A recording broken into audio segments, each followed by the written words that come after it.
لاہور کے ملتان روڈ پر گوشہ احباب کے علاقے میں بارش کا پانی مسجد میں داخل ہو گیا۔ بارش اور سیوریج کے گندے پانی سے مسجد کا ہال بھر گیا ہے۔ مزید جانتے ہیں نمائندہ ڈان نیوز وسیم ریاض سے۔ وسیم بتائیے، مسجد سے پانی کی نکاسی نہیں کی گئی اور نمازیوں کو مشکلات کا سامنا ہوگا؟ جی بالکل یقیناً نمازیوں کو مشکلات کا سامنا ہوگا۔ یہاں نہ تو کوئی انتظامیہ کا کوئی نمائندہ یہاں پہنچ سکا، نہ ہی حکومتی مشینری یہاں پر پہنچی ہے، اور نہ ہی سوسائٹی کے جہاں عہدے دوران ہیں انہوں نے کسی قسم کے اقدامات کیے ہیں۔ یہ ملتان روڈ منڈی صاحب کا علاقہ ہے، گوشہ احباب، جہاں یہ پانی بارش کا اور سیوریج کا اکٹھا ہوا ہے، اور جو 4 سے 5 فٹ پانی جو ہے وہ یہاں جمع ہے، جس کی وجہ سے لوگوں کو شدید مشکلات کا سامنا ہے۔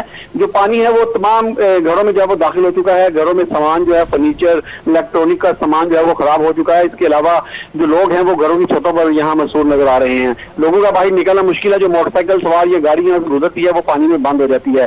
مسجد کے اندر پانی جو ہے اس کا مین حال مکمل طور پر گندے پانی سے بھر چکا ہے، ظہر کا ٹائم کیونکہ ہوا جاتا ہے، تاہم نمازیوں کو بھی مشکلات ہوں گی۔ اس کے علاوہ جو مسجد میں امام ہیں اور جو رہائش پذیر لوگ ہیں وہ بھی مشکلات سے دوچار ہیں۔ اسی طرح شہر کے دیگر علاقوں میں بھی ایسی ہی صورتحال ہے، جہاں پانی جو ہے لوگوں کے گھروں میں داخل ہے، لیکن نکالنے کا، پانی کے نکاس کا کوئی بھی انتظام جو ہے وہ نظر نہیں آ رہا۔ بہت شکریہ وسیم ریاض۔